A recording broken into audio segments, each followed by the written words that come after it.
कि social change के कौन कौन से नेचर है उसका, और सोशल चेंज की कौन कौन सी थियरीज हैं, जिसमें हमने आपसे कुछ थियरीज के बारे में चर्चा किया था, जो मेनली आपने उसमें देखा कि सोशल चेंज की थियरी के अंतर्गत आपने देखा उसमें इवोल्यूशनरी थियरी देखा, साइक्लिक थियरी देखा, स्ट्रक्चरल फंक्शनल थियरी देखा और कॉन्फ्लिक्ट थियरी देखा। अर्थात उद्विकासी सिद्धांत, चक्रीय सिद्धांत, संरचनात्मक प्रकारात्मक सिद्धांत और एक आपने द्वंद्व का सिद्धांत या संघर्ष का सिद्धांत देखा।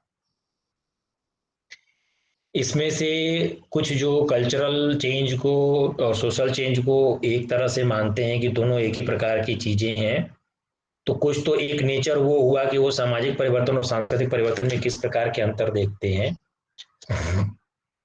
जो education and socio cultural change के अंतर्गत आज हम लोग देखेंगे कि सोशल चेंज का नेचर, जो डेफिनेशंस आपने देखे सोशल चेंज के या जितनी भी थियरीज आप देखें, उसके आधार पे हम उसकी कुछ और प्रकृति के बारे में चर्चा कर सकते हैं। और सोशल चेंज की कौन कौन से सोर्सेज हैं, वो कौन कौन से ऐसे स्रोत हैं जिन स्रोत के माध्यम से सामाजिक परिवर्तन हमारे समाज में घटित होता है, और सामाजिक परिवर्तन को कम ज्यादा करने वाले या उसको बैडली एडवर्सली या पॉजिटिवली अफेक्ट करने वाले कौन कौन से फैक्टर्स हैं, उसके बारे में हम लोग चर्चा करेंगे। आपने पहले ही गई थी कि जब कैरेक्टरिस्टिक्स आपने देखा था सोशल चेंज का, तो आपने कहा था कि सोशल चेंज एक यूनिवर्सल फेनोमेना है ना, और ये कांस्टेंट चेंज है, मतलब ये बराबर होने वाली घटना है, आप इसको रोक नहीं सकते। ये सतत होने वाली प्रक्रिया, सतत होने वाली परिवर्तन के रूप में है। जो आज है वो आने वाले समय में वो ऐसा नहीं रहेगा, बदल जाएगा, समाज भी इसी हिसाब से बदल जाएगा। तो सोशल चेंज को आप कहते हैं कि ये मानव समाज में होने वाला परिवर्तन है ना। हम परिवर्तन की बात हम उस भौगोलिक सीजनल परिवर्तन या वृद्धि विकास की बात नहीं कर रहे। जो मानव जहाँ पे लोग रहते हैं, जिस कम्युनिटी, जिस सोसाइटी, जिस ग्रुप में रहते हैं, जिससे उनके बीच किसी प्रकार के इंटरेक्शंस होते हैं, जो सोशल रिलेशनशिप्स बनते हैं, उसमें होने वाले परिवर्तन को हम सामाजिक परिवर्तन के रूप में समझते हैं। और मैकाइबर पेज ने समाज को सामाजिक संबंधों के जाल के रूप में परिभाषित भी किया है कि आपकी सोसाइटी में तमाम तरह का एक नेटवर्क है, जैसे इंटरनेट के माध्यम से प्रत्येक कंप्यूटर एक दूसरे के साथ जुड़ा हुआ है। सिमिलरली सोशल रिलेशनशिप्स भी विभिन्न प्रकार की हैं। हमारे सोसाइटी में व्यक्ति विभिन्न प्रकार के संबंधों में आपस में एक जाल में बंधा हुआ है, और ये जो सामाजिक संबंध हैं, इन सामाजिक संबंधों के बीच आपस में विभिन्न प्रकार की अंतःक्रियाएं होती हैं। जो ह्यूमन सोसाइटी है, ह्यूमन सोसाइटी में प्रत्येक व्यक्ति अपनी सोसाइटी के अन्य लोगों के साथ विभिन्न प्रकार की अंतःक्रियाएं करता है, जिसकी वजह से उनके संबंध बनते भी हैं। और यदि इन इंट्रैक्शंस में चेंजेस होगा, यदि उनके संबंधों में परिवर्तन होगा, तो सामाजिक परिवर्तन भी अवश्य होगा। आप कह सकते हैं कि observable differences in any social phenomena over any period of time. समय के साथ जो समाज में होने वाले ऐसे परिवर्तन जो आपको दिखाई देते हैं, जिसको आप समझ सकते हैं कि पहले ऐसा था अब ऐसा हो गया, उन सारी घटनाओं को आप सामाजिक परिप्रेक्ष्य में देखते हैं। इसके बहुत सारे सोर्सेज हैं, सामाजिक परिवर्तन के बहुत सारी स्रोत हैं, कई स्रोतों से सामाजिक परिवर्तन होता है। और बहुत से ऐसे कारक भी हैं जो सामाजिक परिवर्तन की गति को, सामाजिक परिवर्तन के गुण को प्रभावित करता है। और मेनली हम बात करें तो ह्यूमन सोसाइटी की। एक पिछले दिन पे हमने चर्चा किया था कि चैपिन ने दो तरह के, तीन तरह के उन्होंने कल्चर की बात करी। ये सामाजिक परिवर्तन को सांस्कृतिक परिवर्तन से अलग नहीं करते, और चैपिन का मानना था कि सामाजिक परिवर्तन का ही एक अंग सांस्कृतिक परिवर्तन है। तो वो तीन तरह के कल्चर की बात करते हैं: material culture, non material culture और कंपोजिट कल्चर। इसमें मटेरियल कल्चर के अंतर्गत उन्होंने सामाजिक व्यवस्था को रखा, सोशल सिस्टम को, जिसको बाहरी आप संरचनात्मक रूप से इसकी विभिन्न इकाइयों के बारे में आप जानते हैं। नॉन मेटेरियल कल्चर में हर सोसाइटी की, हर सामाजिक व्यवस्था के अपने कुछ मूल्य होते हैं, उनके अपने कुछ आदर्श होते हैं, कुछ मानक होते हैं जिन पर वह सोसाइटी अपने आप को चलाती है, और वो पीढ़ी दर पीढ़ी एक जनरेशन से दूसरे जनरेशन में वो ट्रांसफर होती रहती है। तो उस प्रकार के कल्चर को, जहाँ वैल्यूज हैं, मूल्य हैं, उनके अपने आदर्श हैं, उसको उन्होंने नॉन मेटेरियल कल्चर या अभौतिक संस्कृति का नाम दिया था। इन दोनों का मिला जुला रूप अर्थात सोशल सिस्टम, सामाजिक व्यवस्था, और सामाजिक व्यवस्था के अंतर्गत होने वाले मूल्य परिवर्तन, मूल्य और जो उनके आदर्श हैं, उन सब का मिला जुला रूप हमको शासन व्यवस्था में दिखता है, एडमिनिस्ट्रेशन में दिखता है। तो भौतिक संस्कृति और अभौतिक संस्कृति, इन दोनों का रूप उन्होंने कहा कि वह हमारी कंपोजिट या संयुक्त संस्कृति के रूप में उन्होंने उसको परिभाषित किया है। एक दूसरे सोशियोलॉजिस्ट हैं ब्राउन, उन्होंने भी सोशल चेंज और सांस्कृतिक परिवर्तन में कोई अंतर नहीं किया है।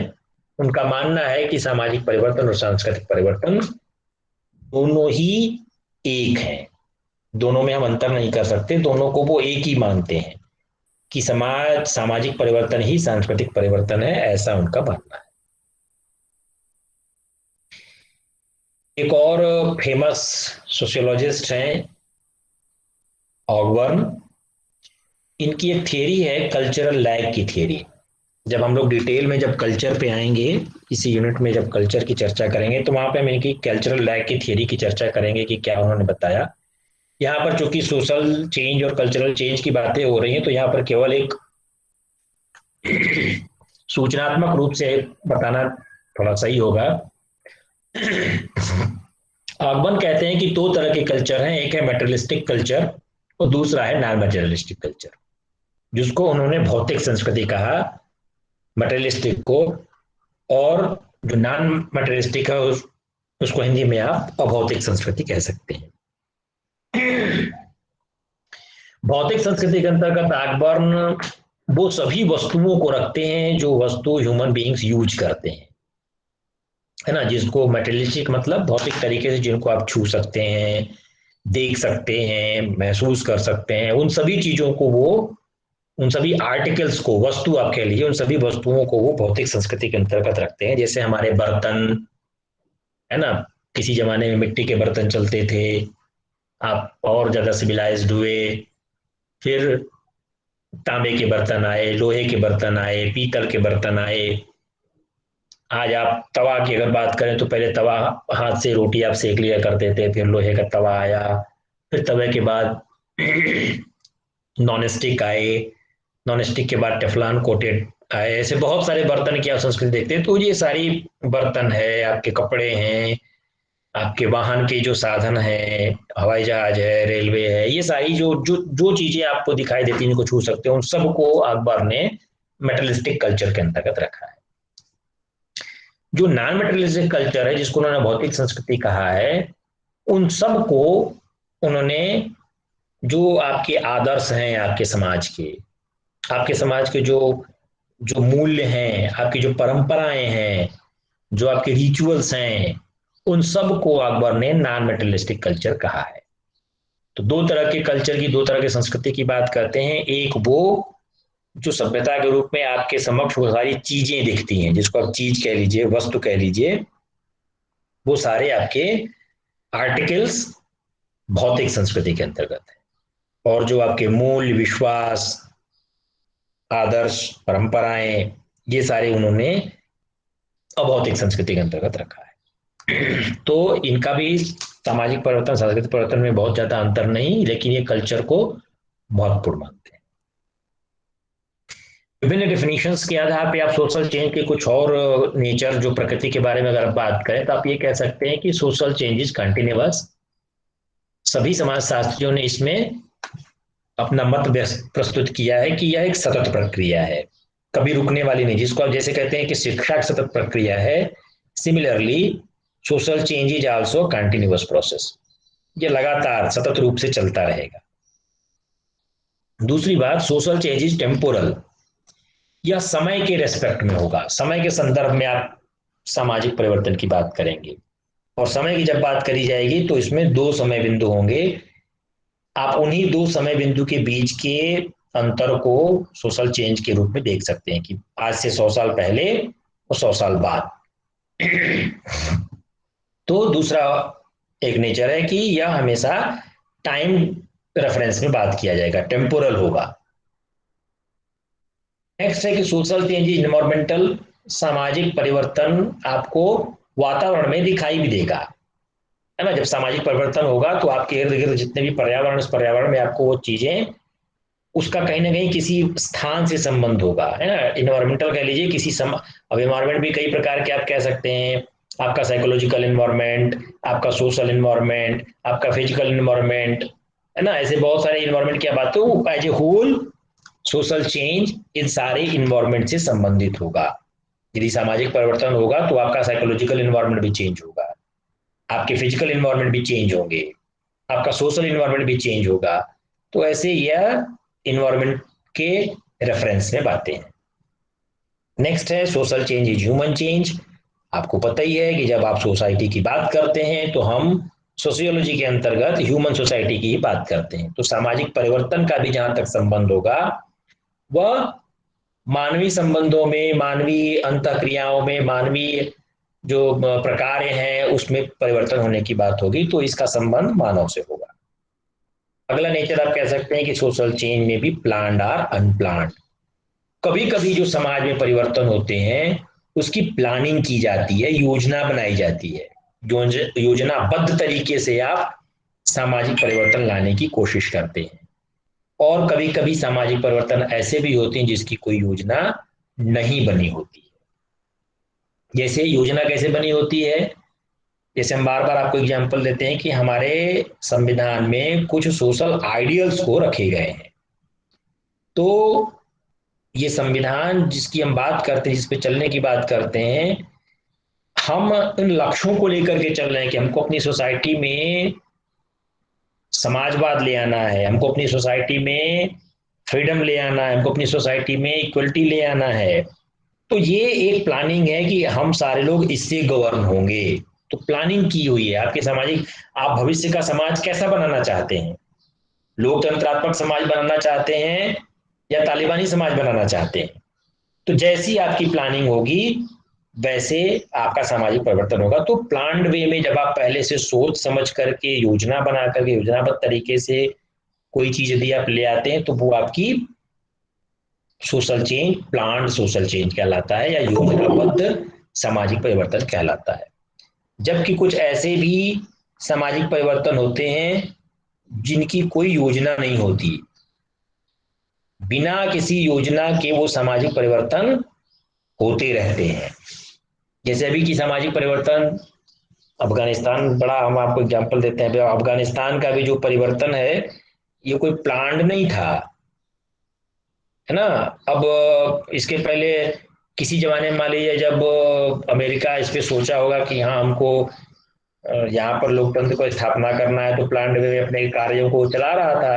लेकिन अचानक से उसने हटा लिया अपने सैनिकों को, या नाटो के जितने भी संयुक्त सेना थी उसको हटा लिया गया। तो अनप्लान्ड वे में अब वहां पे तालिबान कब्जा कर लिया इसकी।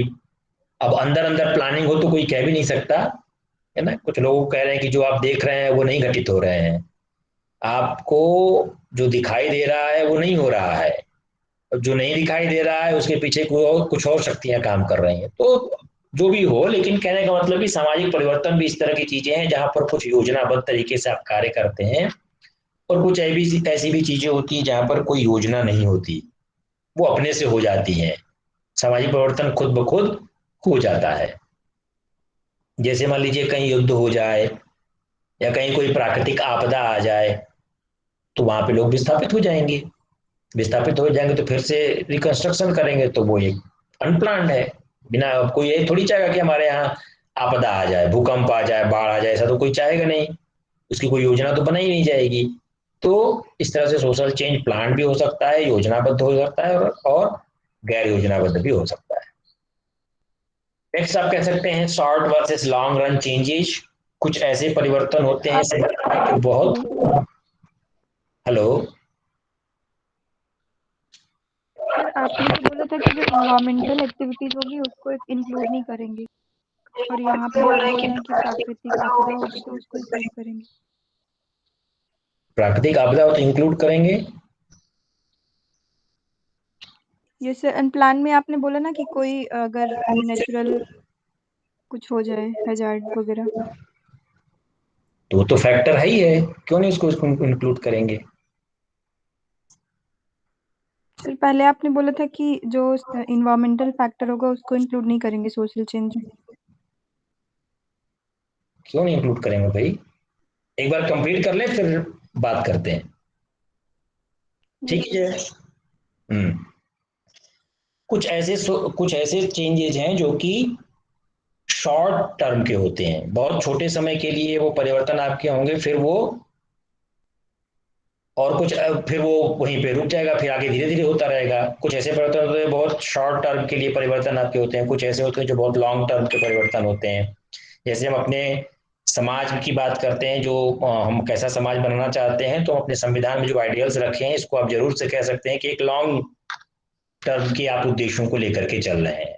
और अभी भी हम उन उद्देश्यों को प्राप्त नहीं कर पाए हैं, वो चल रहा है। आजादी के 75 साल के बावजूद भी हम जिन आइडियल्स को लेकर के चल रहे थे, वो आइडियल्स आज की भी डेट में हमारे देश ने, हमारे राष्ट्र ने अचीव नहीं किया है।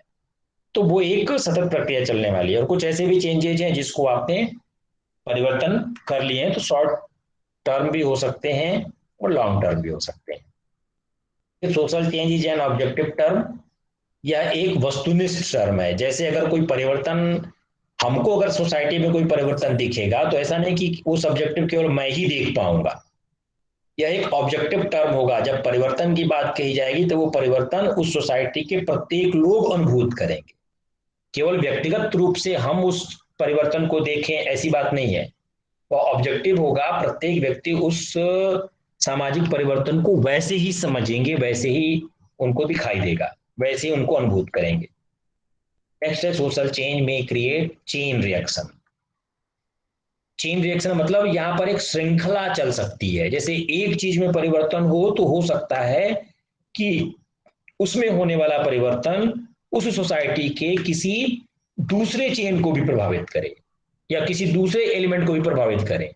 जैसे मान लीजिए आप सामाजिक परिवर्तन अभी सोसाइटी में, मान लीजिए जैसे कोविड 19 है, अब इस कोविड 19 में सारा काम वर्क फ्रॉम होम की बातें आ रही हैं।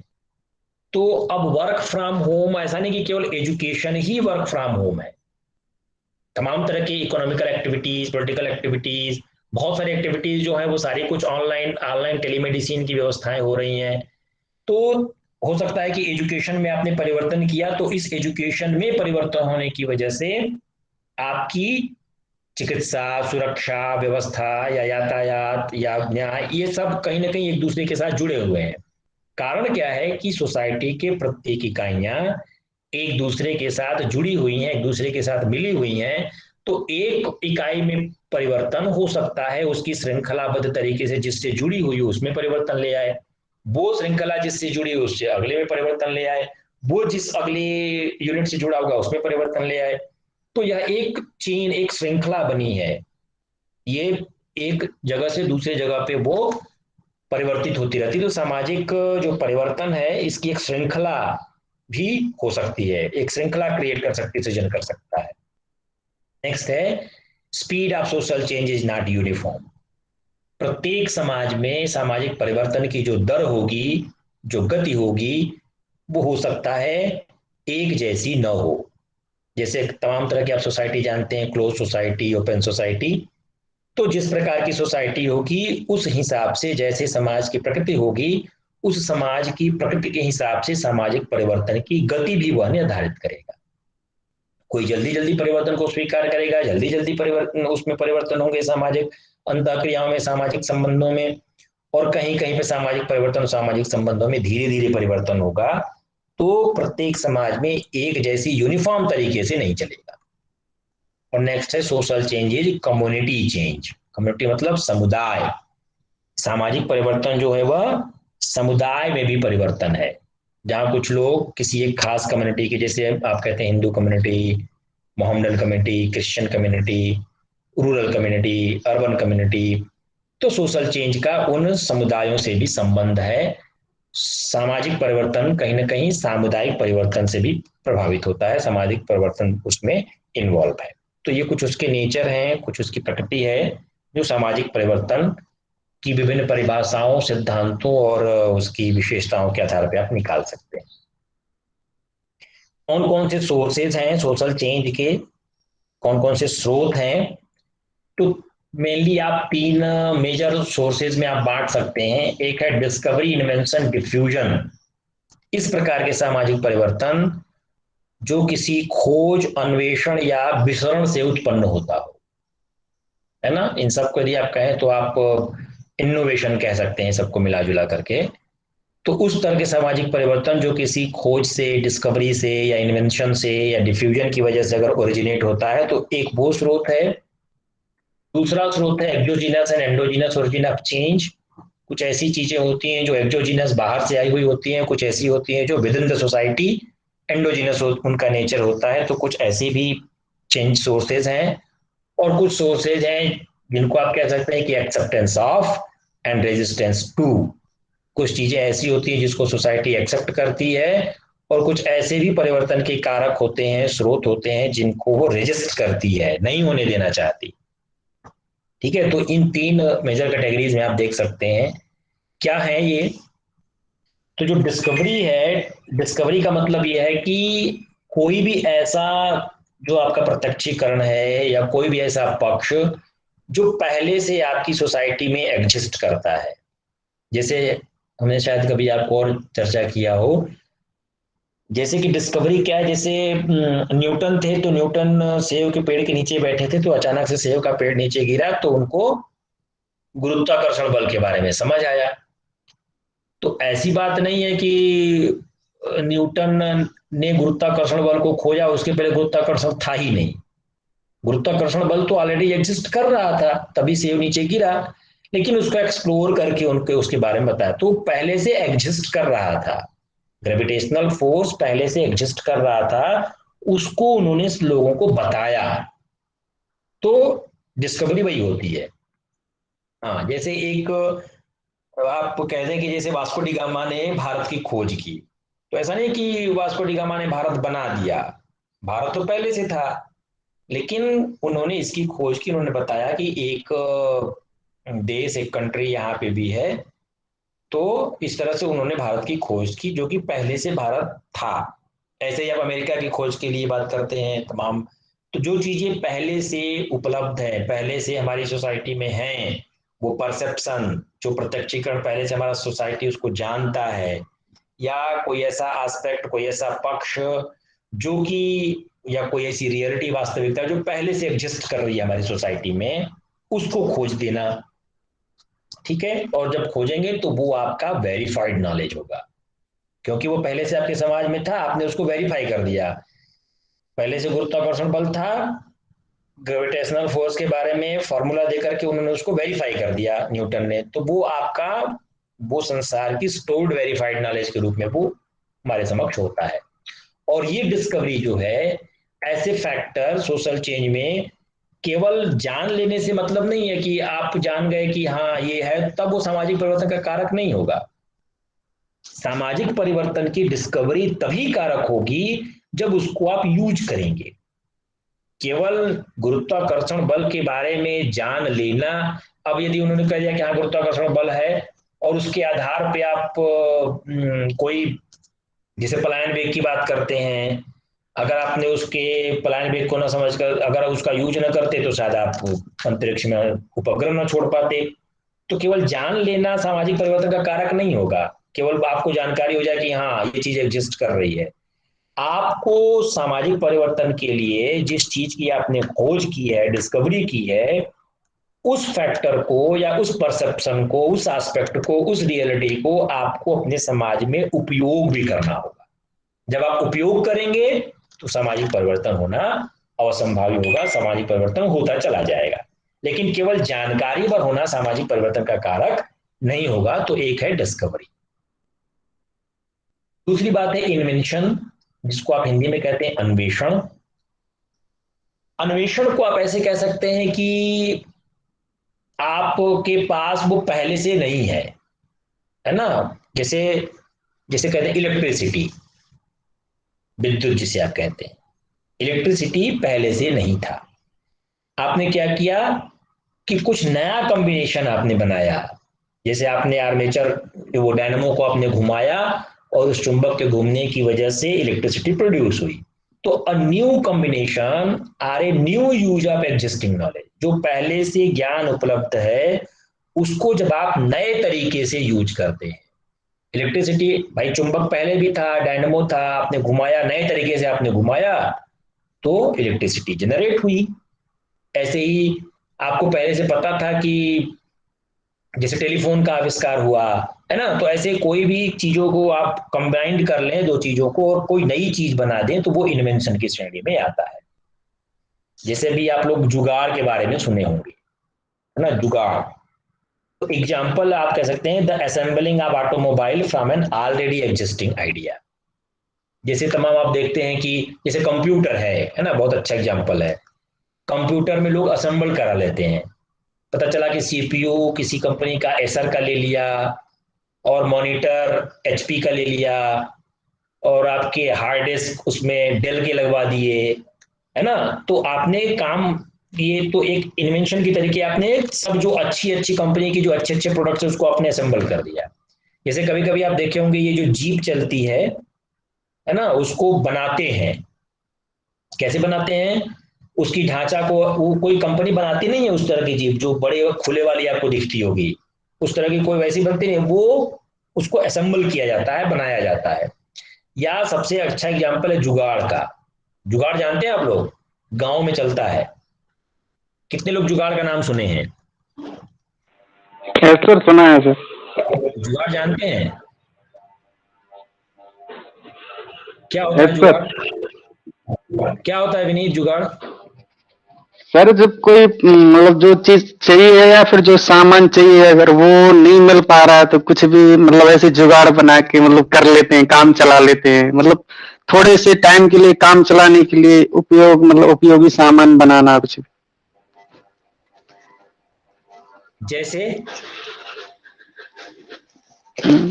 सर जैसे सर कुछ भी सर, जैसे गाड़ी खराब हो गई सर, और जैसे गाड़ी की चाबी खो गई तो उसको सर डिक्री वगैरह खोल के सर उसको ऑटोमेटिक कर लेते ना सर चालू, तो वो एक जुगाड़ ही है सर। कि अगर वर्तमान स्थिति ये थी कि चाबी गुम गई है तो वो जुगाड़ के थ्रू तो सर उसको मतलब कर लेते हैं ना, ऑटोमेटिक चालू हो जाती है, डायरेक्ट कर लेते हैं। एग्जाम्पल बताते हैं। सर कोई भी गांव में आप जैसे लोगों ने जो पंपिंग सेट होता है, ओरिजिनल चीज है, जैसे उसका अगर वो अपने पास वो ओरिजिनल चीज नहीं है तो उसका कोई भी सर सब्स्टिट्यूट बना लेना, किसी भी प्रकार के लोकल सामान या रॉ मटेरियल जो भी अपने पास है। हाँ एक एग्जांपल हम आपको बता रहे हैं। गांव में जैसे आपने देखा होगा जो पंपिंग सेट होता है, उस पंपिंग सेट को आगे लगा करके और पीछे उसमें पहिया लगा करके उसको माल ढुलाई का काम शुरू कर देते हैं। देखा आप लोगों ने? गांव में आप यस सर। देखे होंगे जो पंपिंग होता है, जो पंपिंग सेट का इंजन होता है, उस पंपिंग सेट के इंजन को आगे लगा देते हैं और उसको एक वाहन की तरीके यूज करने लगते हैं। पीछे खूब ढेर सारा वो लोगों को बैठाने का भी काम कर देते हैं। हरियाणा हरियाणा में काफी चलता होगा, आप देखें उसमें कोई नंबर प्लेट। सर तो वो क्या है, वो एक आपने असेंबल कर दिया, पंपिंग सेट का इंजन ले लिया, और मान लीजिए कोई पुराना घर में आपका टायर पड़ा था, वो व्हील पड़ी थी मान लीजिए टेम्पो का या किसी दूसरे वाहन का, उसको लगा दिया, और उसमें एक लगा दिया वो दो पहियों को जोड़ करके आपने उसका आर्मेचर लगा दिया, फिर उसके ऊपर बॉडी बना दी। अब ये आपका एक जुगाड़ के तरीके हो गया, आप इसको यूज करते हैं। तो वही सेम चीज यहां पर क्या है कि इन्वेंशन क्या है कि आपने असेंबलिंग कर दी है विभिन्न प्रकार के जो आपके ऑलरेडी एग्जिस्टिंग चीज है। तो इन्वेंशन कुछ भी हो सकता है, कोई मटेरियल हो सकता है, जैसे भी हमने आपको जुगाड़ के बारे में बात किया, या समाज में जैसे आपने अल्फाबेट्स का इजाद किया, या कोई ट्रेड यूनियन आपने बनाई। ये जो इन्वेंशंस आपने बनाए, ये आपने क्या करे, मटेरियल के आधार पे टेक्नोलॉजी को बनाया, या फिर सोशल के आधार पे अपने अल्फाबेट्स या ट्रेड यूनियन बनाए, तो ये इन्वेंशन की तरीके आप समझ कर सकते हैं। और जितने भी इन्वेंशंस हैं वो कई रूपों में आपको दिखाई देंगे। कैसे न्यू होते हैं, वो इस जैसे यहाँ पर आप असेंबलिंग में कर सकते हैं कि ऑटोमोबाइल जो है ऑलरेडी एग्जिस्टिंग, जैसे जुगाड़ जो अभी हमने आपको बताया कि वो पंपिंग सेट का इंजन लगा दिया, पीछे 2 पहिए लगा दिए और उसका व्हील को चला दिया, और स्टार्ट करने का भी आप लोग अलग तरीका देखे होंगे, है ना। जैसे एक पहले विक्रम चलता है, किसी जमाने में गणेश चला करता था, देखा होगा आप लोगों ने। ऑटो था, आगे की तरफ नुकीला सा था, पीछे की तरफ चौड़ा सा होता था, कभी कभी अभी भी आप देखे होंगे। उस टाइप की चीज वहां पर, वो शुरुआती दौर का जो ऑटो इजाद हुआ था उस तरह का था। तो ये पंपिंग सेट से जुगाड़ बना लेना, तो जो इन्वेंशन होगा, इन्वेंशन कई रूपों में आपको नए दिखाई देते हैं। जैसे फॉर्म, उसके शेप और एक्शन में, उसका जो शेप है, जो आकार है, उसमें इन्वेंशन, आपने उसका आकार बदल दिया। जैसे गणेश था तो गणेश का आपने फिर विक्रम उससे इजाद कर दिया, शेप बदल गया। एक्शन या उसके कार्य में आपको रूप में आपको अलग दिखाई देगा, नया दिखाई देगा। उसके फंक्शन में कि वो क्या करता है ना, व्हाट इज डज। जैसे पंपिंग सेट का काम पानी निकालना है, लेकिन उस पंपिंग सेट के इंजन से आपने वाहन बना दिया, एक नया चीज हो गया। या उस इन्वेंशन का मीनिंग नया हो, जैसे लॉन्ग रेंज कॉन्सिक्वेंसेस, कोई बहुत दूरगामी परिणाम उसकी क्या निकलने वाले हैं, इस परिप्रेक्ष्य में भी इन्वेंशन हो सकता है। या कोई सिद्धांत आपने बनाया किसी थियरी के ऊपर, कोई थियरी पहले से है, जैसे आप डार्विन की थियरी को कहते हैं कि डार्विन की थियरी को कहीं भी, सर्वाइवल ऑफ फिटेस्ट आप कहीं पे भी लागू कर सकते हैं, केवल स्पीसीज के लिए नहीं। एक अपनी सोसाइटी में, अपने घर में भी वही ज्यादा अपने को एडजस्ट कर पाता है जो जो अपने को सरवाइव कर पाएगा। ठीक है, एक क्लास में भी एक स्टूडेंट तभी अपने आप को सरवाइव कर पाएगा जब सभी के साथ वो अपने को फिट कर लेगा। तो ये प्रिंसिपल और लॉज को भी आप इस तरह से इन्वेंशन नए तरीके से आप देख सकते हैं। तो इन्वेंशन है। फिर डिफ्यूजन है। डिफ्यूजन जिसको आप हिंदी में कहते हैं विसरण, और इसका मतलब है कि एक संस्कृति से दूसरी संस्कृति में आपके जो गुण हैं, विशेषताएं हैं, जो ट्रेड्स हैं, वो किसी दूसरे समूह में फैल जाना। जैसे अंग्रेज आए तो अपनी संस्कृति लेकर के आए, सब लोग यहाँ पर पैंट शर्ट पहनने लगे, लेकिन टाई किसी ने नहीं पहना, है ना। या आपको बहुत ओकेजन्स पे टाई पहनते हैं, या वो वाली टाई जो ऊपर देखा होगा आप लोगों ने, छोटी सी टाई ऊपर लगी रहती है, लंबी वाली नहीं, छोटी वाली टाई। तो ये एक डिफ्यूजन अपने कल्चर को लेकर के आए वो। उसी तरह से it operates both with in and between society. हो सकता है डिफ्यूजन आपके विद इन द सोसाइटी हो और बिटवीन द सोसाइटी हो, या तो आपकी सोसाइटी के अंदर ही कोई कल्चर, कोई ट्रेट विसरित हो सकता है, या एक समाज से दूसरे समाज में आ सकता है। और सोसाइटी जो होगा उसका कारण क्या होगा, क्योंकि वो लोग आपस में एक दूसरे के कांटेक्ट में आएंगे। अंग्रेज यहाँ आए तो यहाँ के लोगों के साथ घुले मिले, और ऐसी बात नहीं है अंग्रेज यहाँ से लेके भी गए। ठीक है, उसी तरह से diffusion is two way process, दोनों तरीके हैं, अंग्रेज यहाँ दिए भी और अंग्रेज यहाँ से कुछ चीजें लेकर के भी गए, है ना, अपने समाज के लिए। तो diffusion is also a selective process. Diffusion हमेशा ऐसा नहीं कि आप सब कुछ अपना लिए। जैसे अंग्रेज यहाँ पे आए तो आप अंग्रेजी बोलना तो सीख लिए, लेकिन उनकी जो बी फीडिंग हैबिट था, जो वो मांस खाते थे, बीफ, उसको आप लोगों ने नहीं अपनाया, या उसको हमारी सोसाइटी ने नहीं अपनाया। या वो टाई पहनते थे तो आप पैंट शर्ट तो अपनाए, लेकिन वो हमेशा टाई पहनते थे तो टाई आपने हर जगह नहीं अपनाया। एक बार अब्दुल कलाम, जो एपीजे अब्दुल कलाम थे, उनको टाई पहनना पसंद नहीं था। एक वाकया में पढ़ रहा था, तो वो टाई का क्या यूज करते थे, तो अपना चश्मा साफ करते थे। तो एक बार किसी ने पूछा उनसे कि ये आप ये क्या कर रहे हैं, ये इसके लिए थोड़ी है। तो उनका जवाब था कि ये तो यूजलेस कपड़ा है, इसका क्या मतलब है, कम से कम इसका कुछ तो यूज कर लूं, कुछ नहीं तो सही मैं इसका अपना चश्मा ही से साफ कर लूं। तो इन मतलब एक मैं बता रहा हूं कि ये क्या है, सेलेक्टिव प्रोसेस है। आप चयन करते हैं कि किसी की संस्कृति से, किसी की सभ्यता से हमको क्या चीज सीखनी है, कितना आपको लेना है, वो जो आपके लिए अच्छा होता है उसको आप लेते हैं। इसलिए diffusion generally involves some modifications of the borrowed elements of culture either in form, function or meaning। जो चीज आप बोरो करते हैं किसी दूसरी सोसाइटी से डिफ्यूज होकर के जो आपकी सोसाइटी में आई हुई है, उसको आप कुछ परिमार्जन के साथ ग्रहण करते हैं, है ना। या तो उसका रूप बदल जाएगा, या उसकी क्रिया बदल जाएगी, या उसका मीनिंग बदल जाएगा। रूप बदलने का मतलब आप कह सकते हैं कि जैसे आप अंग्रेजी बोलना सीख लिए लेकिन वो बीफ खाना नहीं सीखे, फंक्शन आपका बदल जाएगा, टाई पहनना सीख लिए लेकिन उससे आप चश्मा साफ कर रहे हैं, और मीनिंग भी कभी कभी डिफ्यूजन में जो आपकी होती है वो बदल सकती है। तो डिफ्यूजन भी एक कारक हो सकता है सामाजिक परिवर्तन का।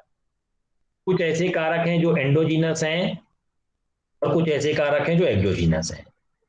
एंडोजीनस कारक का मतलब क्या हुआ कि ऐसे कारक या ऐसे स्रोत जो उसी समाज में ही एग्जिस्ट कर रही हैं। जैसे हम आज भी शिक्षा व्यवस्था कुछ भी अगर आप बदलने की बात करते हो, लेकिन अभी भी जो मतलब उतना आत्मीय संबंध नहीं है, लेकिन टीचर की आज भी आपकी सोसाइटी में बहुत रेस्पेक्ट है।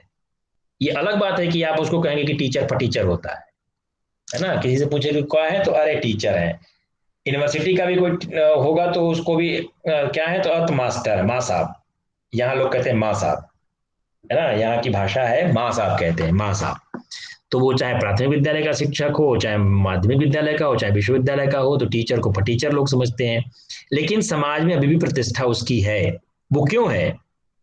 क्योंकि यह एक इंडिजिनस आपकी क्वालिटी है कि आप शिक्षक को वो पद प्रतिष्ठा देते हैं, भले पैसा नहीं है ना, लेकिन वो पद प्रतिष्ठा आपको एजुकेशन में। उसी तरह से कास्ट सिस्टम है आपकी सोसाइटी का, एंडोजिनस है।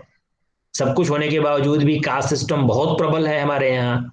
और धार्मिक प्रवृत्तियां भी जो हमारे इंडिजिनस रिलीजन्स हैं, यदि क्रिश्चियनिटी को छोड़ दें तो आज भी सनातन धर्म आपकी सोसाइटी में बहुत गहराई के साथ बना हुआ है। तो इसमें जो परिवर्तन होगा वो आपके इंडिजिनस परिवर्तन होंगे। इसी तरह से आपके एक्सोजिनस चेंजेस भी हैं जो बाहर से आए हुए हैं।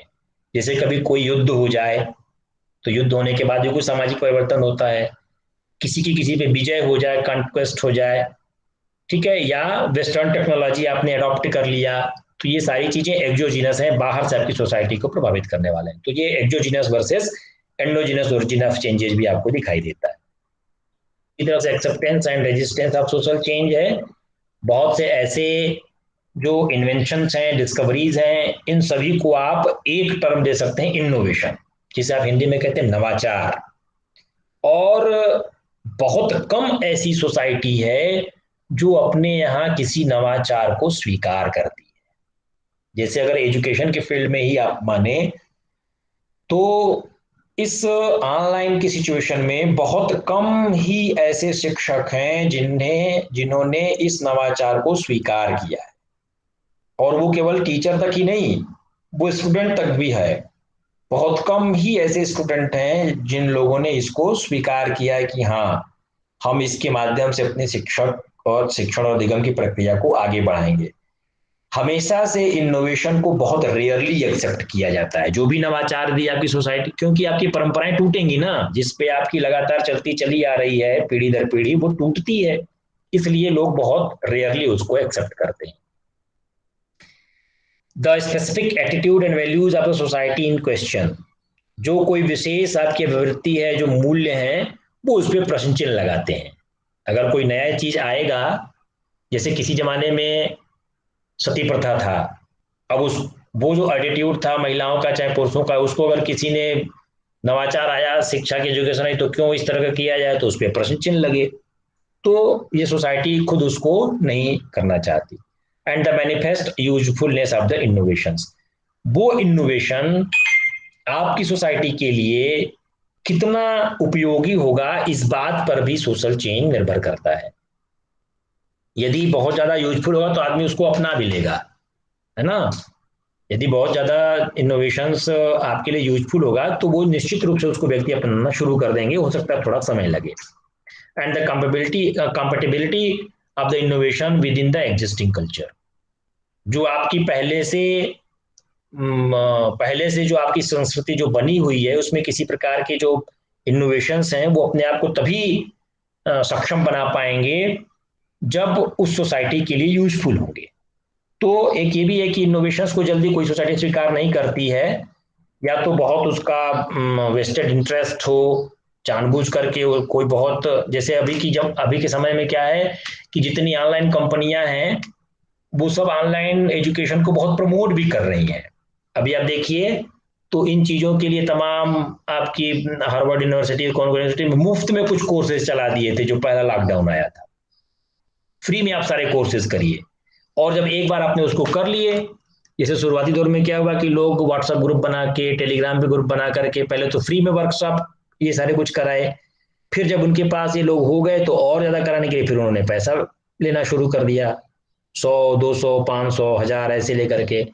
तो उनके अपने इंटरेस्ट से पहले शुरू में उन्होंने इनोवेशंस को लेकर के आए, फिर अपने इंटरेस्ट, जैसे गूगल है, अब गूगल को कोई चैलेंज ही करने वाला नहीं है, एकमात्र जीमेल अकाउंट है, जीमेल अकाउंट पे सारे आपके पास चीजें अवेलेबल हैं, बाकी कोई कंपनी उसको टक्कर देने वाली ही नहीं है ना। तो अपने इसलिए गूगल भी तमाम तरह की मुफ्त आपको चीजें दे रही हैं, धीरे धीरे आप, अभी उसने डाटा का एक लिमिट कर दिया कि 15 GB डाटा से जीमेल का अकाउंट अगर आपका ज्यादा होगा तो आपको पैसे देने पड़ेंगे, है ना। ऐसे बहुत सारी उसने चीजें इसमें अपनी चेंज की हैं, टर्म्स कंडीशंस को। Rule of change agents are, जो आपके परिवर्तनकारी जो अभिकरण है उनकी जो भूमिका है वो बहुत ज्यादा महत्वपूर्ण रोल अदा करती है। अगर उसकी भूमिका आप जो जिसकी वजह से, अर्थात तो वो स्रोत जिसकी वजह से आपकी समाज में परिवर्तन होने वाला है, वह कितना परिवर्तन लेकर के आएगा, अर्थात उसकी डिग्री कितनी होगी, उसके प्रभाव की डिग्री, उसकी एक्सेप्टेंस और उसके रेजिस्टेंस पे डिपेंड करता है। अगर वो बहुत ज्यादा परिवर्तन आपके एकदम अमूल चूल परिवर्तन ला दे तो हो सकता है सोसाइटी उसको एक्सेप्ट न करे, और थोड़ा बहुत अगर वो परिवर्तन लाने की कोशिश करता है तो शायद उसको एक्सेप्ट भी कर लें। तो ये डिपेंड करता है एक्सेप्टेंस और रेजिस्टेंस कि जो आपके इनोवेशंस हैं वो इनोवेशंस कुल मिलाकर के आपकी सोसाइटी के लिए कितना यूजफुल है, कितना उपयोगी है, उसके हिसाब से आप उसको स्वीकार करते हैं या उसको रिजेक्ट कर देते हैं। इसमें कुछ फैक्टर्स हैं जो सोशल चेंज को प्रभावित करते हैं, मेनली 4 फैक्टर्स पे हम बात करेंगे। एक है जियोग्राफी, पॉपुलेशन और इकोलॉजी, अर्थात वहां की भौगोलिक स्थिति, जनसंख्या और वहां की पारिस्थितिकी कैसी है, इस पे आपका सामाजिक परिवर्तन डिपेंड करेगा। दूसरी, सामाजिक परिवर्तन को प्रभावित करने वाले कारक के रूप में तकनीकी है। तीसरा जो फैक्टर है वो है वैल्यूज एंड बिलीव्स, मूल्य और उसके विश्वास। और जो चौथा फैक्टर आप कह सकते हैं, कारक कह सकते हैं, the great man and women, किसी भी सोसाइटी के जो सोशल लीडर्स कह लीजिए जो होते हैं उनकी वजह से। क्या है ज्योग्राफी, पॉपुलेशन, इकोलॉजी? तो जैसे क्लाइमेटिक कंडीशंस कहीं की, या वहां पर उपलब्ध जो प्राकृतिक संसाधन हैं, या किसी भी देश का जो फिजिकल लोकेशन है वो कहाँ पर एग्जिस्ट कर रहा है। जैसे अफ्रीकन कंट्रीज का अलग फिजिकल लोकेशन है, हमारे अपने देश में अगर देखिए तो नॉर्थ ईस्ट रीजन का एक अलग लोकेशन है। उसी तरह से जो नेचुरल डिजास्टर्स हैं, जो प्राकृतिक आपदाएं हैं, उससे भी सामाजिक परिवर्तन होने के चांसेस होते हैं। दूसरा है इंक्रीज या decrease in the size of human population, किसी भी वजह से यदि आपकी मानव जाति की जनसंख्या बढ़ती अथवा घटती है उसके थ्रू। और आप कह सकते हैं कि जो जियोग्राफिक अल्टरेशंस हैं, जो आपके ये भौगोलिक जो परिवर्तन है, and natural disasters are included by the activities of the inhabitants or a region. जो जहां पे रहने वाला व्यक्ति है वो भौगोलिक परिस्थितियों में कितना परिवर्तन वो ले आ रहे हैं। जैसे भी देखिए तमाम जगहों पे जंगल में आग लग गई, कितने जंतु जानवर मर गए, ठीक है, तो वो भी एक ज्योग्राफिकल अल्टरेशंस अगर आप कर रहे हैं तो वो भी है। और ऐसे भी बहुत सारे, जैसे सॉइल इरोजन है, water air pollution, to use resources and dispose waste products, कि सॉइल इरोजन की वजह से आप कैसे उसको ट्रीट करते हैं, है ना। वो जो रिसोर्सेज जिसको आप, जैसे हम बार बार बात करते हैं सस्टेनेबल डेवलपमेंट की, संपोषी विकासी जिसकी आप बात करते हैं, कि हम अपने प्राकृतिक संसाधनों का ऐसे दोहन करें ताकि सब कुछ हम ही ना उसका उपयोग कर लें, हमारे आने वाली पीढ़ी के लिए भी कुछ बचा रहे, बहुत ज्यादा अतिशोषण ना करके, जितना हमको यूज है उतना बचा करके हम उसका दोहन करें। कौन कौन से क्लाइमेटिक कंडीशंस के कारक हो सकते हैं? तो एक है फ्लड, है ना। मान लीजिए कहीं पे अगर, जैसे अभी कुछ दिन पहले या अभी पिछले महीने ही के मध्य प्रदेश में और वहां महाराष्ट्र में बहुत सारे बाढ़ आए थे, तो फ्लड्स में डिस्ट्रॉय एंटायर पॉपुलेशन। कभी कभी इतना, अभी जर्मनी में बहुत बड़ा आया था फ्लड, है ना। तो ये जो क्लाइमेटिक चेंजेज हुए हैं या बाढ़ की वजह से पूरा का पूरा वहां का जनसंख्या विस्थापित हो जाती है और उसको किसी सुरक्षित जगह पे पहुंचाते हैं। फिर जब बाढ़ चला जाता है तो फिर आप कोई कंस्ट्रक्शन शुरू करते हैं, लेकिन वो चीज तो आप बना नहीं सकते जो पहले था। उसी तरह से ये जो फ्लड हैं, force people to migrate to another place. भाई वहां की एक सामाजिक स्थिति बनी हुई थी, लेकिन फ्लड आ गया, बाढ़ आ गया, तो वहां से लोग माइग्रेट कर जाएंगे, दूसरी जगह स्थापित करेंगे, तो वहां पे भी उनका नए तरीके से विस्थापित होने के बाद वहां उनका नया बनेगा, फिर वहां से फिर अपने घर आएंगे, तो फिर उनको मतलब कुल मिलाकर के जो rebuild their community all over again, वहां से विस्थापित होकर कहीं चले गए कुछ दिनों के लिए, फिर आकर के अपनों ने फिर रिबिल्ड करना शुरू किया। तो इस तरह से सामाजिक परिवर्तन का एक कारक के रूप में आपकी ये क्लाइमेटिक कंडीशंस भी हो सकती है या डिजास्टर्स हो सकते हैं। किसी सोसाइटी में बहुत ज्यादा बर्थ रेट ज्यादा हो या डेथ रेट ज्यादा हो, या कहीं से कहीं पे लोग आकर के माइग्रेशन के वजह से चले जाए, जैसे तमाम अमेरिका इस समय अफगानिस्तान से अपने लोगों को और वहां के अफगानियों को जो उनका साथ देते उनको वहां से इवैक्यूएट कर रहा है। तो ये माइग्रेशन की वजह से भाई, एक तो अफगानिस्तान में अगर सारे इंटेलेक्चुअल्स को अगर वो ले गया वहां से, जो उसके साथ काम कर रहे थे, जो अच्छा काम कर रहे थे, तो हो सकता है कि अफगानिस्तान अपने सारे दैनिक जीवन के कार्यों को भी उतनी अच्छी तरीके से शासन व्यवस्था न चला पाए। और हो सकता है अगर सारे बौद्धिक संपदा अगर अमेरिका में चली गई तो हो सकता है वहां बहुत ज्यादा ग्रोथ कर जाए। तो ये इंक्रीज और डिक्रीज के तीन फैक्टर्स हो सकते हैं। कहीं बहुत ज्यादा बर्थ होना, जैसे चाइना को आप बहुत बड़ा ह्यूमन पॉपुलेशन के रूप में मानते हैं तो वहां पर लेबर बहुत सस्ता है। डेथ रेट कहीं पे ज्यादा है किसी बीमारी की वजह से, या तो वहां पर सोशल व्यवस्था अलग प्रकार के होंगे, जैसे बर्थ रेट ज्यादा होगा। अब बर्थ के अंतर्गत मान लीजिए फीमेल इन्फर्टिसाइड्स की अगर बात करें, कन्या भ्रूण हत्या कर देते हैं, तो लिंगानुपात बिगड़ जाता है, तो सोशल चेंज उससे बदल जाएगा। कहीं पे लिंगानुपात बहुत ज्यादा, महिलाएं ज्यादा हैं, तो लड़कों को वहां बहुविवाह का चलन हो जाएगा, जहां लड़कियां कम होगी वहां पर वहां पर लड़कों को लड़के अविवाहित रह जाएंगे, है ना। तो इस तरह के सोशल चेंजेस यहाँ पे और माइग्रेशन की वजह से भी चीजें, तो कुल मिलाकर के आप ये कह सकते हैं कि जो जियोग्राफी है, पॉपुलेशन है, या जो इकोलॉजी है, वो सामाजिक व्यवस्थाओं को परिवर्तित करती है या सामाजिक परिवर्तन लाने के कारक के रूप में। टेक्नोलॉजी कैसे करती है, तो जो व्यक्ति के अभिवृत्तियां हैं, उनके जो मूल्य हैं, उनका जो व्यवहार है, ये बहुत सी चीजों से प्रभावित होता है। कैसे? जैसे फैक्ट्री, कोई औद्योगिक जगह है तो वहां पर फैक्ट्री का जो काम है वो लोगों के एटीट्यूड में, वैल्यूज में, बिहेवियर में चेंज ले आता है। मीन्स ऑफ ट्रांसपोर्टेशन, यातायात की जो व्यवस्थाएं हैं वो भी व्यक्ति के इन सारे एटीट्यूड में, वैल्यूज में लाता है। मेडिसिन, बहुत ऐसे भी मेडिसिन हैं जो टेक्नोलॉजी की वजह से आदमी का व्यवहार, वैल्यूज भी प्रभावित होती हैं। सर्जरी की वजह से भी हो सकता है ना। मास मीडिया ऑफ कम्युनिकेशन, इसकी वजह से आदमी के एटीट्यूड, वैल्यूज, बिहेवियर प्रभावित होते हैं। और स्पेस एंड कंप्यूटर टेक्नोलॉजी की वजह से भी आपके एटीट्यूड, वैल्यूज, बिहेवियर सारे। तो ये जो टेक्नोलॉजी के जो इनोवेशंस हैं, ये कहीं ना कहीं हमारे समाज के लोगों के विवृत्तियों को, उनके मूल्यों को या उनके व्यवहारों को प्रभावित करने वाले कारक के रूप में है। इसी तरह से जो ऑटोमोबाइल है, जिसमें आप मीन्स ऑफ ट्रांसपोर्टेशन की बात कर रहे हैं, तो automobile and other means of modern transportation है स्प्रेड कल्चर। ये जो मीन्स ऑफ ट्रांसपोर्टेशन है वो संस्कृति को फैलाने में काम करते हैं। कैसे? भाई लोगों के साथ इंटरेक्शन होगा, आप ट्रेन में सफर कर रहे हैं, लोगों के साथ बातचीत करेंगे, आप एक जगह से दूसरी जगह पे जाएंगे। जैसे नवोदय विद्यालय में होता है, माइग्रेट करते हैं बच्चे, तो वहां पर वो वहां की संस्कृति के बारे में सीखते हैं, तो जो इंटरेक्शंस होते हैं और उनके आपस में रिलेशंस बनते हैं। तो इस तरह से ट्रांसपोर्टेशन की जो मॉडर्न टेक्नोलॉजी जो आई हुई है, उसकी वजह से, इंटरेक्शन रिलेशंस की वजह से टेक्नोलॉजी भी सोशल चेंज को प्रभावित करता है। नेक्स्ट है वैल्यूज एंड बिलीव्स, जो आपके मूल्य हैं और विश्वास हैं। तो conflict over incompatible values and beliefs can be an important source of change. जो आपके अपने मूल्य हैं, जो विश्वास हैं, है ना, वो उनके बीच अंतर्द्वंद जो होगा, कोई दूसरी, जैसे अंग्रेज आए, उनके वैल्यूज अलग प्रकार के थे, उनके विश्वास अलग प्रकार के थे, उनके बीच कॉन्फ्लिक्ट हुआ हमारी सोसाइटी में आने के बाद। फिर values regarding racial caste superiority may clash with the values of equity of opportunity and status.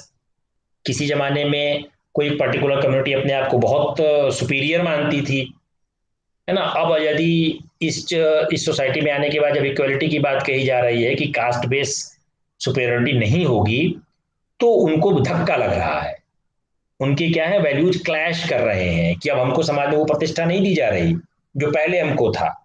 तो यहाँ पर जो वैल्यूज के बीच कॉन्फ्लिक्ट है, जो पहले के बिलीव्स थे वो लोगों के टूट रहे हैं। तो इस वजह से आपके वैल्यूज और बिलीव्स की वजह से भी सोसाइटी में परिवर्तन होते हैं। कोई नया नियम आ जाए, है ना, नए आप लाज की बात करें जो आपकी सोसाइटी में आ रहा है, जिससे लोगों जो लोग हैं वो आपस में डिस्क्रिमिनेशन ना होने पाए। जैसे ला के आप संविधान को कह सकते हैं, संविधान आ गया और क्या आ गया कि कोई किसी प्रकार का विभेद नहीं करेगा, महिला पुरुष में कोई विभेद नहीं होगा, लिंग के ऊपर कोई विभेद नहीं होगा। तो ये नए ऐसे लाज आए जो डिस्क्रिमिनेशन को कम कर रहे हो, है ना, और वो कास्ट के रेस की किसी भी आधार पे, तो वहां पर भी आपके जो वैल्यूज वो कॉन्फ्लिक्ट होते हैं, वो भी चेंजेस लाने का काम करते हैं। Conflict between group with in a society, किसी एक ही समाज के अंदर रहने वाले लोगों के बीच जो द्वंद्व हैं, और वो बहुत ज्यादा कारक के रूप में होता है। जैसे कास्ट सिस्टम की हम बात करते हैं, हमारे भारतीय समाज में कास्ट सिस्टम अपनी सोसाइटी की देन है। तमाम तरह के कास्ट के बीच अंतर्विरोध होते रहते हैं, तो सामाजिक परिवर्तन होना अवश्यंभावी है। And establishment of political democracy in India can be said to be largely the outcome of value struggle. जब हम भारत की डेमोक्रेसी की बात करते हैं, जो स्वतंत्रता का आंदोलन हुआ, वो कहीं ना कहीं हमारे मूल्य और अंग्रेजों के मूल्यों के बीच एक टकराव था। उस टकराव की वजह से सामाजिक परिवर्तन हुए और लोगों ने आंदोलन करके उनको देश से खदेड़ दिया।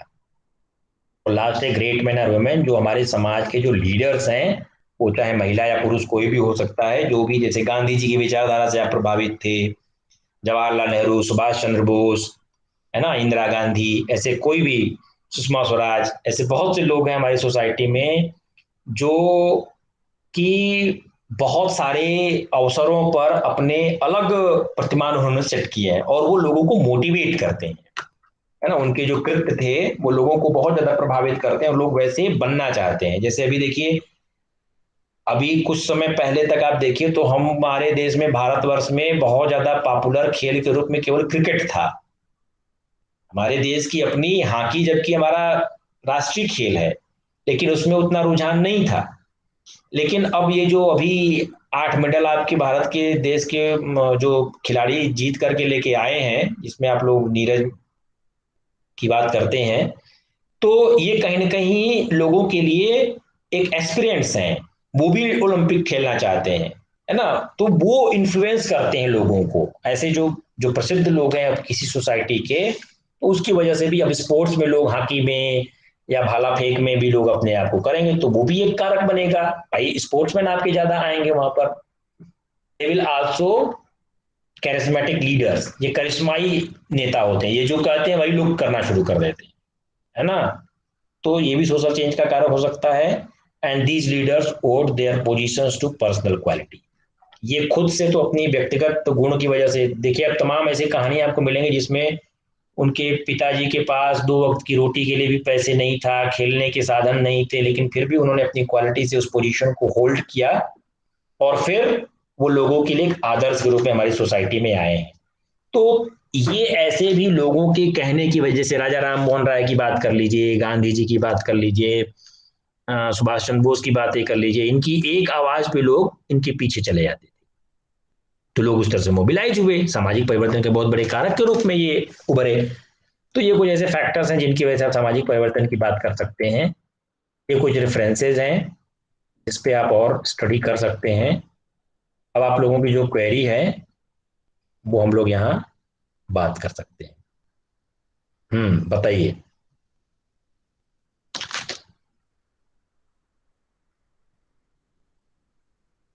हाँ जया कुछ कह रही थी, आप बताइए।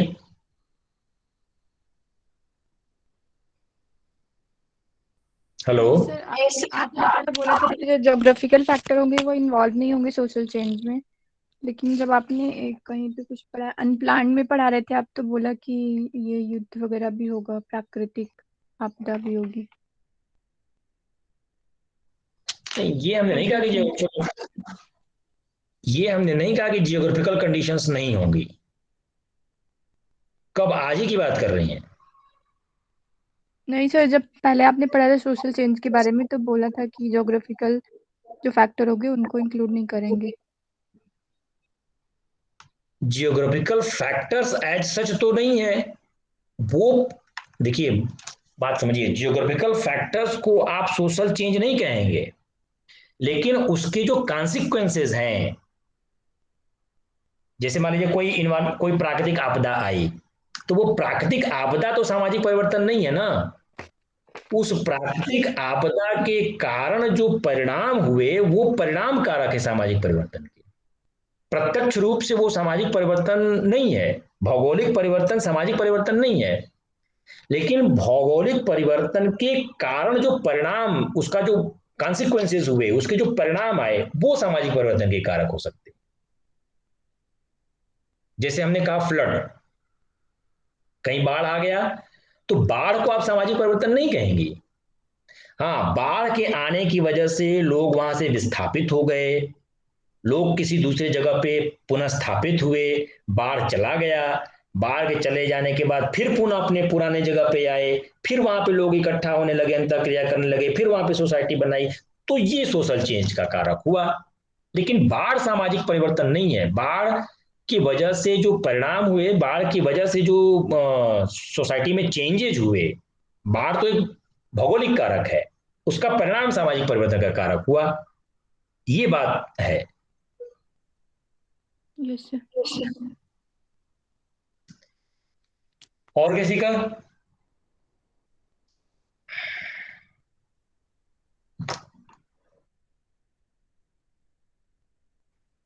अरे बाकी लोग सुन भी रहे हैं या नहीं सुन रहे हैं?